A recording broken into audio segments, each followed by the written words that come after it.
Welcome back दोस्तों। आज हम आपके लिए लेकर आए हैं एक और नई जानकारी। दोस्तों, यह तो हम सभी जानते हैं कि इस पृथ्वी लोक में जन्म लेने वाला कोई भी जीव अमर नहीं रहता, यानी उसे एक न एक दिन इस मृत्यु लोक से विदा लेनी ही पड़ती है। न जाने इस पृथ्वी पर सैकड़ों सालों से कितने ही असंख्य जीवों ने जन्म लिया और अंत में मृत्यु को प्राप्त हुए। लेकिन दोस्तों, कितने जीवों ने जन्म लिया और कितने ही जीव मृत्यु के आगोश में चले गए, यह बात यहीं तक शून्य नहीं रहती। दोस्तों, किसी भी जीव की मृत्यु के बाद उसकी आत्मा के नए आयाम का नया दौर शुरू होता है, यानी उस जीव की मृत्यु के पश्चात वह नश्वर शरीर यहीं मिट्टी में दफन होकर या जलकर राख हो जाता है और उस मृत शरीर की ऊर्जा रूपी जीवात्मा उस शरीर के कर्मों के पाप पुण्य का लेखा जोखा लेकर यमलोक की ओर प्रस्थान करती है। लेकिन दोस्तों, क्या आप जानते हैं कि किसी शरीर की मृत्यु के बाद उस ऊर्जा रूपी जीवात्मा यानी आत्मा का क्या होता है और मृत्यु के 24 घंटों के बाद उसकी आत्मा अपने घर वापस क्यों आती है और वह कितने दिनों तक अपने घर में रहती है? वह उस घर में रहते हुए तय समय में कौन से अधूरे कामों को पूरा करती है? दोस्तों, आज हम इस क्लिप के माध्यम से यह सब जानेंगे, तो बने रहें अंत तक हमारे साथ इस वीडियो में। दोस्तों, जिसने भी इस धरा पर जन्म लिया है उसका नाश होना तय है। जो भी इस दुनिया में आया है उसे एक दिन यह संसार छोड़कर जाना ही पड़ता है, क्योंकि मृत्यु एक अटल सत्य है जिससे कोई नहीं बच पाया। मृत्यु न तो रात देखती है न ही दिन। मृत्यु का कोई समय और आयाम नहीं है। वह जवान और बुजुर्ग में कोई भेदभाव नहीं रखती। किसे कैसे अपने आगोश में लेना है वह अपने आप में एक आभा रखती है। और आज हम आपको गरुड़ पुराण के वो रहस्य बताने वाले हैं जिससे आप हैरत में पड़ जाएंगे और इन प्रश्नों के जवाब सभी को जानने की उत्सुकता रहती है।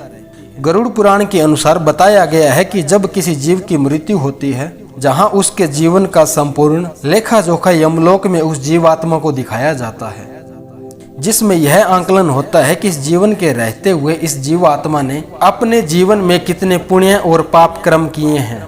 और मृत्यु के 24 घंटों बाद यमदूत उस आत्मा को अपने इसी घर में कुछ दिन क्रियाक्रम पूरे होने तक रहने के लिए छोड़ देते हैं। यमदूतों के द्वारा उस आत्मा को उसके घर छोड़ जाने के बाद की आत्मा अपने परिजनों के बीच ही शोक विलाप करती रहती है और अपने परिजनों को अपने जीवित होने का आभास करवा के बार बार पुकार लगाती है, लेकिन उसकी आवाज कोई नहीं सुनता। और यह देखकर मृतक की आत्मा छटपटाती है और बार बार बेचैन हो जाती है और जोर जोर से चिल्लाने लगती है।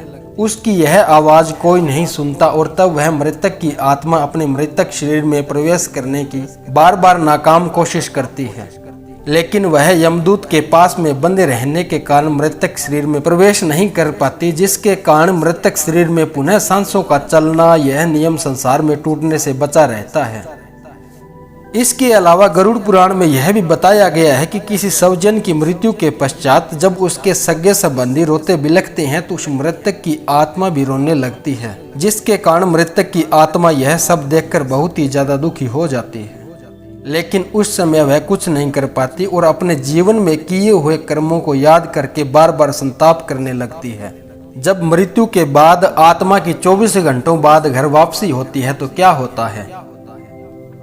दोस्तों, गरुड़ पुराण के अनुसार जब यमदूत यमलोक से उस आत्मा को अपने परिजनों के बीच छोड़ जाते हैं तो उस आत्मा में इतना बल नहीं रहता कि 24 घंटों बाद वह यमलोक की आगे की यात्रा तय कर सके। इसके लिए उस आत्मा को निरंतर बल देने के लिए एवं उसके शरीर की संरचना को नया स्वरूप देने के लिए मृतक के स्वजनों द्वारा पिंडदान किया जाता है। गरुड़ पुराण के अनुसार किसी भी मनुष्य की मृत्यु के बाद उसके परिजन उसके 10 से 13 दिन तक निरंतर पिंडदान करते हैं। उसके स्वजनों के द्वारा पिंडदान करने से मृतक की आत्मा के शरीर के विभिन्न अंगों की रचना कुछ इस प्रकार होती है। पहले दिन स्वजनों के द्वारा जो पिंडदान किया जाता है उससे उस आत्मा के शरीर की मुर्दा बनती है। दूसरे दिन के पिंडदान करने से ग्रीवा सहित दोनों स्कंद बनते हैं। तीसरे दिन के पिंडदान से हृदय और चौथे दिन के पिंडदान से पृष्ठभाग का निर्माण होता है। पांचवें दिन के पिंडदान से नाभि और छठे दिन के पिंडदान से कटी प्रदेश बनता है और 7वें दिन के पिंडदान से गुह्य भाग और 8वें दिन के पिंडदान से अरु भाग बनते हैं। 9वें दिन के पिंडदान से तालु और 10वें दिन के पिंडदान से शुदा की उत्पत्ति होती है और वह जीव आत्मा सूक्ष्म रूपी शरीर प्राप्त होने के बाद उस घर के द्वार पर अपने आते जाते सगे संबंधियों को देखती हुई विचरण करती रहती है। दोस्तों, हमारे हिंदू धर्म में कुछ मान्यताओं के अनुसार 10वें दिन पिंडदान होने मृतक को उसका प्रिय भोजन बनाकर देना चाहिए, क्योंकि 10 दिनों पर सूक्ष्म शरीर पूर्ण होने पर मृतक की आत्मा को अत्यधिक भूख प्यास लगती है और इस तरह अंत में 11वें और 12वें दिन जो पिंडदान दिया जाता है उससे प्रेत भोजन करते हैं। जब उसके सारे पिंडदान कर दिए जाते हैं तो वह आत्मा सूक्ष्म शरीर धारण करके वह प्रेत यमदूतों के द्वारा यमलोक के यजुपथ पर लाया जाता है और यहाँ से यानी प्रेत योनि से निकलकर उस सूक्ष्म शरीर की यमलोक की ओर यात्रा प्रारंभ होती है। दोस्तों, पृथ्वी लोक से यमलोक पहुंचने में उस सूक्ष्म रूपी आत्मा को 1 साल यानी 12 मास का समय लगता है।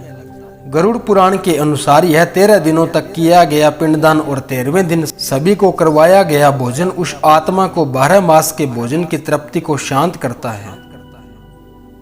दोस्तों, अब आपके मन में यह सवाल आ रहा होगा कि जिनका नियमित पिंडदान न किया जाए तो क्या होगा।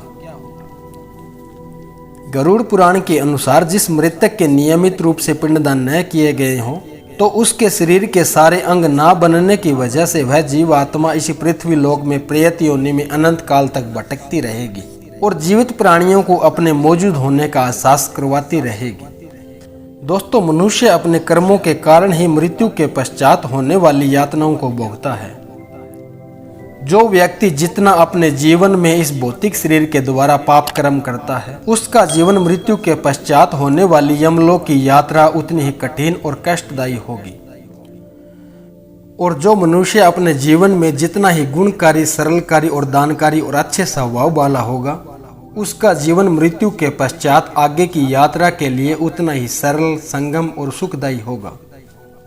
इसलिए दोस्तों, हमें इस बात का इस जीवन के साथ यह ज्ञान होना चाहिए कि इस जीवन के कर्मों के फल हमें इस जीवन के जीते जी के साथ मृत्यु के पश्चात भी इन कर्मों के अच्छे और बुरे परिणाम को भुगतना होगा और यही सूक्ष्म अध्यात्म हमें अपने जीवन में अच्छे और बुरे कर्मों का बोध करवाता है। उम्मीद है दोस्तों आपको यह जानकारी पसंद आई होगी, तो इस चैनल को लाइक, शेयर और सब्सक्राइब कीजिए।